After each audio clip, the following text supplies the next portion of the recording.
Hi everyone, just checking in ahead of your bio exam. So you've got around 3 to 4 days before your exam. So I'm sure lots of you are aware of my all-in-one YouTube video where I try and go through each specification point. Obviously it's quite long, so use the timings below to help you zoom in on specific topics you need help with, or just look at my other videos.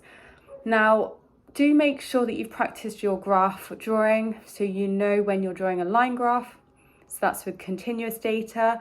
If you're asked to draw a bar chart, which is far more rare, remember that's because you'll get categoric data. So that could be blood group being A, B, O, etc. Do make sure that you've labelled all your axes. You have a suitable scale taking up as much of that paper as possible. Units, so if you've got length, make sure that that's appropriate, or time frame. Draw your X and Y axis, plot your points nice and accurately. Now, if you want to join me on my workshops, lots of you have been coming along. I'm doing a one-word quiz on Sunday. There's a festival going on in Cornwall, so you might be able to hear the testing the sound for it.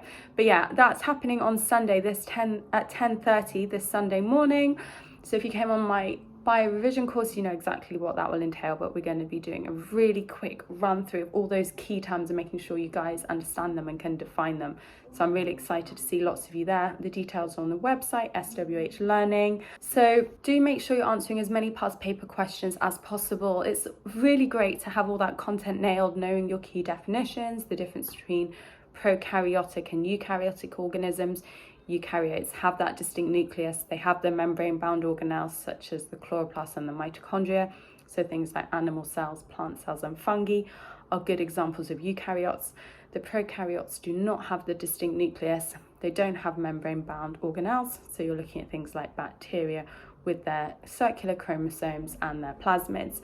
So make sure you have learnt those, but it is so important that you can answer as many past paper questions as possible, particularly those longer answer, the 5 and 6 markup questions. It's essential that you look at the mark schemes and look at how much detail they're requiring. Don't repeat yourself, be super specific with your biological terms. So if you're talking about enzymes, we need words like substrate, active site and denature featuring never killed. They will not like that. If you're talking about food tests, Benedict's, you will need to heat that Benedict's reagent with the glucose solution in a water bath. So being nice and precise. I've got a really busy weekend, but I'm going to try my absolute best to make a top tips video ahead of the exam on Tuesday. So look out for that, and I'll see lots of you on Sunday.